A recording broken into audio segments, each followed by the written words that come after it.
તમને એવો કોઈ ભેટી જવો જોઈએ કે તમને તમારું સ્વધામ તમને તમારા હાથમાં આપી દે બાપુ. આમ હા, તમને આ ગોટાળામાંથી છોડાવીને તમને સ્વધામમાં મૂકી દે કે તમારું ઘર આ છે.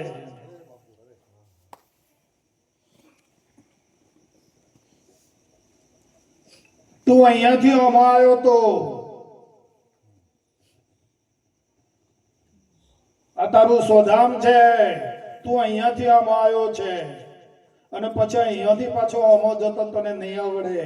એ તને કોઈ ભૂમિ હોય ને એ લઈ જાય.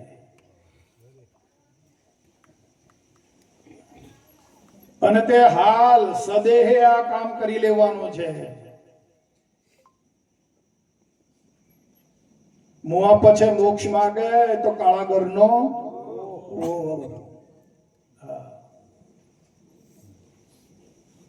સદેહે જ તમારા મોક્ષનો અનુભવ કરી લો. ક્યાંથી આવ્યો છે આ ચેતન? આમાં જે પ્રવેશ કરી ગયો છે એનું મૂળ સ્થાન ક્યાં છે? ક્યાંથી આવ્યો છે?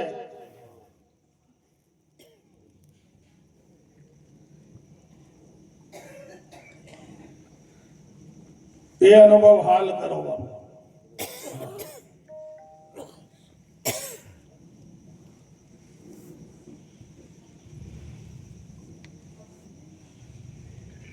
તેનો કોઈક સર્જન મળી જાય ને આ બધું ખોલીને બતાવી દે.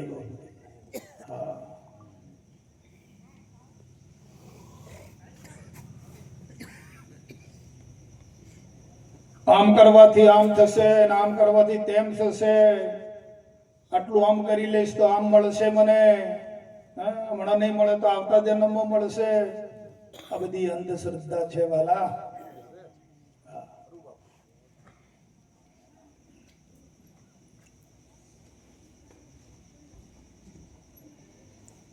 અરે પોપટ, આ પિંજર નહીં તારું, તારે ઉડી જવું પરબાર્યું. તું ક્યાંનો અને ક્યાંનું આ પિંજર સમજ પડી જાય તો ઘણું સારું.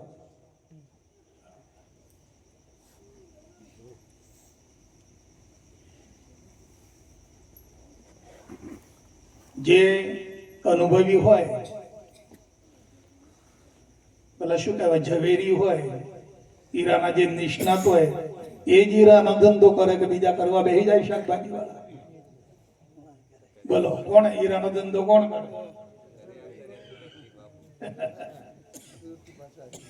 હા, હીરાનો ધંધો કોણ કરે? જે ઝવેરી હોય, એ નિષ્ણાત હોય, એ જ હીરાનો ધંધો કરે. અને આપણા જેવા જો હીરાનો ધંધો કરવા જઈએ તો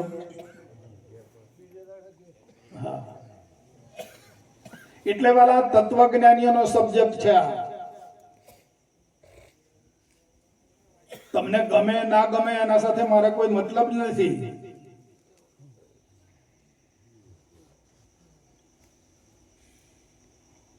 આ તત્વજ્ઞાનીઓનો વિષય છે આખો.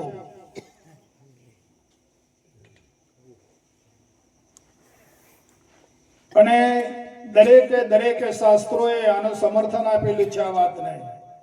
ઉપનિષદોમાં પણ આનું સમર્થન છે, વેદોનો પણ સમર્થન છે. હા,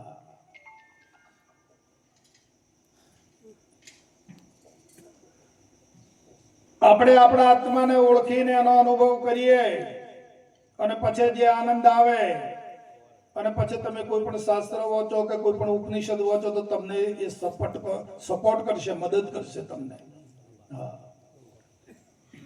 પણ જો આત્માને ઓળખાયા વગર જો મોય ડોક્યું કર્યું તો કશો ગમ પડે એવો નથી.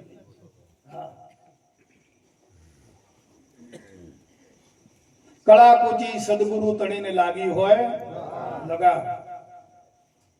કળા કૂચી સદગુરુની જ્યારે પ્રાપ્ત થઈ જાય છે વાલા, અને એ કળા કૂચી વડે જે અંતર્મત નામ રૂપ અને ગુણનું ત્રિગુણનું જે તાળું છે એ ખુલી જાય છે. અને નામ રૂપ ને ગુણથી રહિત થઈને જ્યારે આત્મવત થઈને જ્યારે ધ્યાન કરે છે અને ભજન કરે છે ત્યારે ગુરુ મહારાજ એના ઉપર રાજી થાય છે. નામ રૂપ ને ગુણમાં રહીને તમે ગમે એટલું કરો, ગુરુ મહારાજ રાજી ના થાય, કોઈ દેવે રાજી ના થાય.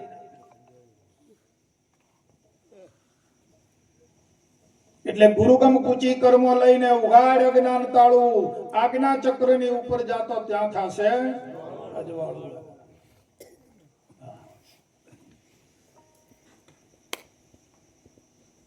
તો કળા કુચી જે ગુરુ મહારાજ આપી છે નામ રૂપ અને ગુણને બાદ કરવાની, એ બાદ કરીને પછી શુદ્ધ થઈને ચોખ્ખા થઈને ગુરુ મહારાજનું ભજન કરવાનું.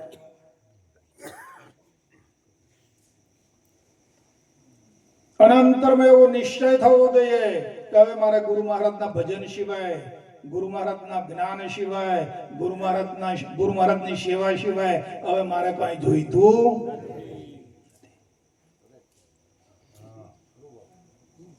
આવો નિશ્ચય અંતરમાં થવો જોઈએ વાલા.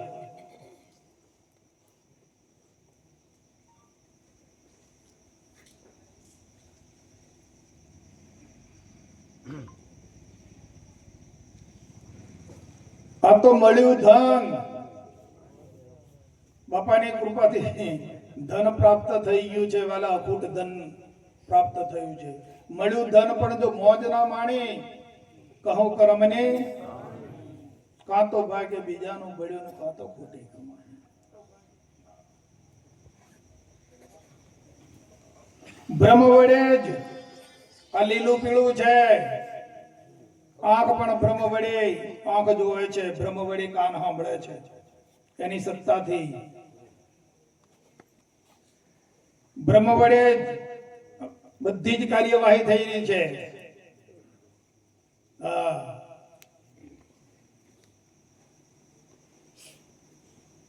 પણ માન્યું છે અવળું, માન્યતા અવળી છે.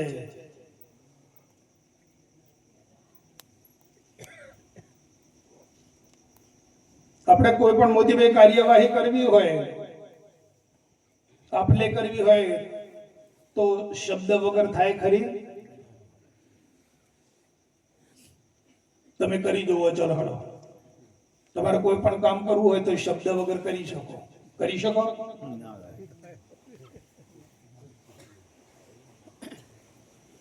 તો કોના વડે કાર્યવાહી થાય છે? કહો. આ લાવો, પેલું લાવો, ફલાણું લાવો, કોણ વપરાઈ રહ્યું છે બધામાં? હે? તો સર્વોપરી કોણ છે વાલા? શબ્દ જ છે ને. કોના વડે વહીવટ ચાલી રહ્યો છે? શબ્દ ના હોય તો કોઈ કામ થાય નહીં. શબ્દ વડે વાણી બોલાય અને વાણી દ્વારા વહીવટ થાય. તો આખા વિશ્વને કોણ ચલાવી રહ્યું છે? આખા વિશ્વનો માલિક તમને કોણ દેખાય છે? કોના વડે આ વિશ્વ ચાલી રહ્યું છે? શબ્દ વડે ને. પણ નક્કી થાય મોય? હા.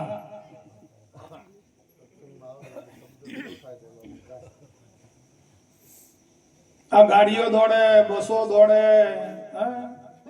હા બધું દોડે છે, બધું ફરે છે.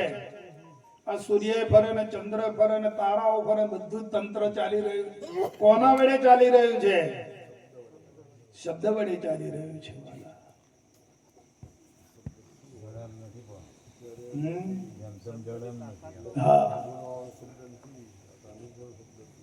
હરેક નાનાથી મળીને એક સળીથી મળીને મેરુ સુધી દરેક કાર્યવાહીમાં શબ્દ બ્રહ્મ નારાયણ છે બાપુ. શબ્દ વડે કામ ચાલી રહ્યું છે.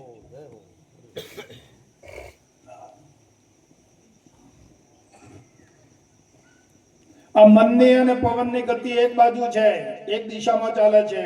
શબ્દની ગતિ ચારે બાજુ છે બાપુ. અહીંયા વટાણામાં આંકડા મેળવો અને અમેરિકામાં વાત કરી નાખો તો કોણ પોકે છે અમેરિકામાં? કોના વડે આપણે કરો છો?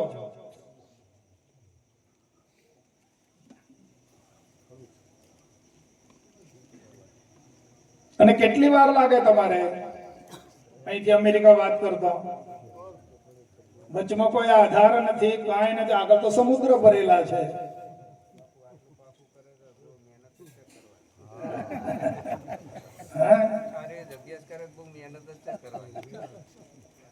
સમજાય છે વાત? કોઈ આધાર ના મળે, કાંઈ ના મળે, કોઈ દોયડું ના મળે, કાંઈ ના મળે, નહીં ડાયલ કરો એટલે ફટાક દઈને તો હેલો તો કે હા કેમ છો તો કે બરાબર. તો કોણ પહોંચ્યું વાલા? તો હે કોણ તમને ખબર આપે છે?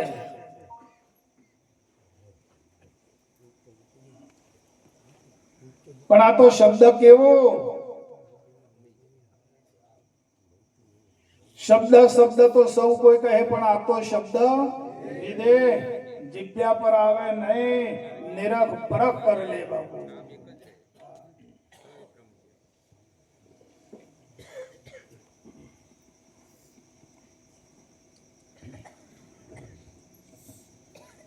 તો આ નિમિત્તથી આપણે બધા અહીંયા મળ્યા, તમારા બધાનો દર્શન કરી મને તો ઘણો આનંદ થયો છે. અને ગુરુ મહારાજે પણ તમારો શબ્દ વાપર્યો બાપનો, તમારા દર્શન એમાં સમજી જાય. એટલે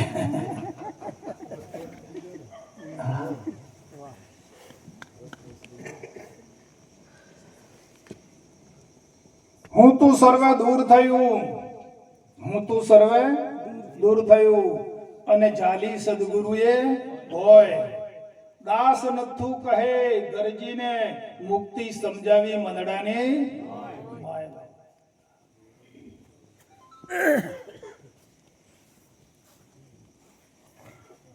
એટલે આપણી પાસે મહાપુરુષો છે આજે પધારેલા, આપણે એમનો લાભ લેવાનો છે. આપણે તો કાયમ અહીંયા છીએ જ, પણ આ દૂરથી અમારે બાપુ પધાર્યા એટલે આપણે એમનો લાભ લેવાનો છે. બરાબર? બેઠા બેઠા કરજો. બોલો સદગુરુ મહારાજ કી